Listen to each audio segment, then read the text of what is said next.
Ya, teman-teman, kita lanjut di part 2 pertemuan keempat perangkat lunak mata kuliah teknologi informasi. Di kita lanjut di era yang terakhir, yaitu era modern yang sudah kita jalani saat ini ya.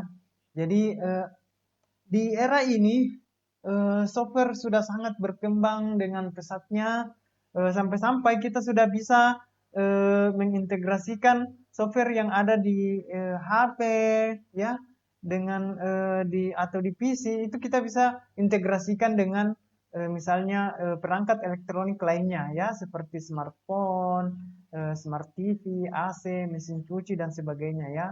Eh, Seperti yang di gambar ini, saya memperlihatkan bahwa di sini HP yang kita gunakan, smartphone yang kita gunakan itu kita bisa jadikan sebagai remote untuk menyalakan AC, ya, untuk menyalakan TV, kipas angin, setrika dan sebagainya. Jadi eh, HP ini menggunakan software yang sudah sangat canggih ya di era modern ini ya. Seperti juga misalnya smart TV yang sudah dilengkapi dengan berbagai aplikasi-aplikasi yang eh, sudah mirip dengan sudah sama dengan apa yang ada di smartphone kita ya. Jadi begitu canggihnya. Sudah ratusan eh, bahkan ribuan aplikasi bisa kita download, bisa kita jalankan melalui Google Play yang ada di eh, smartphone atau smart TV yang kita eh, akan jalankan ya. Nah, kemudian kita lihat fungsinya perangkat lunak ya. Jadi yang pertama, dia menyediakan fungsi dasar dari sebuah komputer sehingga bisa dioperasikan ya. Jadi tanpa adanya perangkat lunak, eh, komputer tidak akan bisa menyala ya, karena ibaratnya dia adalah nyawa dari sebuah komputer ya. Jadi kalau misalnya hanya hardware tanpa diberikan perangkat lunak atau software, maka tidak bisa kita jalankan ya. Jadi itu fungsi dasar dari sebuah komputer, hanya bisa dioperasikan jika ada perangkat lunaknya ya. Di sini beberapa contoh eh, ya, ada Microsoft, ada kemudian Android, Apple dan sebagainya ya. Terus yang kedua, mengatur tiap-tiap hardware yang terdapat pada komputer sehingga bisa bekerja secara simultan. Ya, jadi berangkat dari tadi fungsi dasarnya, kemudian perangkat lunak juga dia mengatur tiap-tiap hardware sehingga komputer bisa eh, bekerja secara simultan atau bekerja secara bersamaan atau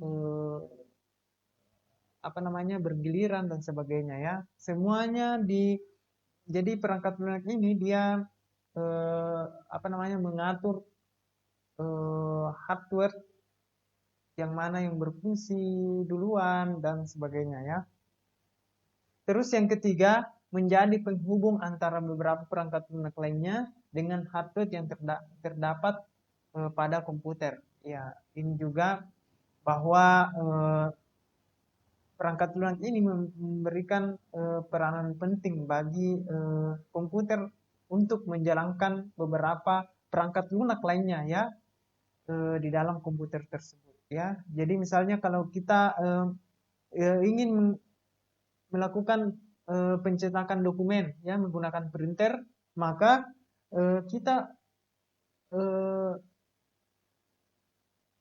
yang pertama yang kita buka adalah Microsoft, misalnya Microsoft Word ya. Nah, perangkat lunak dari Microsoft Word. Nah, nanti pada saat kita ingin memprint atau melakukan pencetakan dokumen, maka kita buka lagi perangkat lunak lainnya, yaitu software dari eh, misalnya printer kita ya. Jadi dia perangkat lunak ini sangat memberikan eh, peranan penting dalam menjalankan program lunak lainnya dalam komputer kita.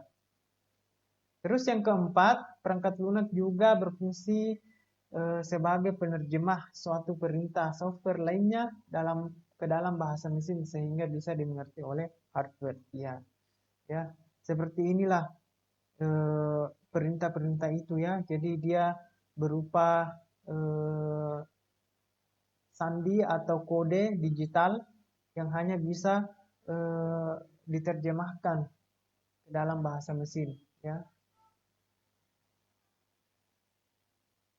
Yang kelima, software juga bisa mengidentifikasi suatu program yang terdapat dalam sebuah komputer. Ya. Jadi pada saat kita menjalankan laptop atau PC, nah maka software inilah yang mengidentifikasi bahwa ini program ini tujuannya untuk apa. Misalnya kita lihat di sini ada Google Chrome. Google Chrome dia memberikan logo ya. Dia membaca logo Google Chrome sehingga kita bisa mengidentifikasi bahwa logo ini berfungsi untuk browser untuk internet ya, browser internet. Terus yang kedua misalnya iTunes ya. iTunes ini ada logonya, kita identifikasi sebagai program untuk menjalankan musik dan sebagainya ya.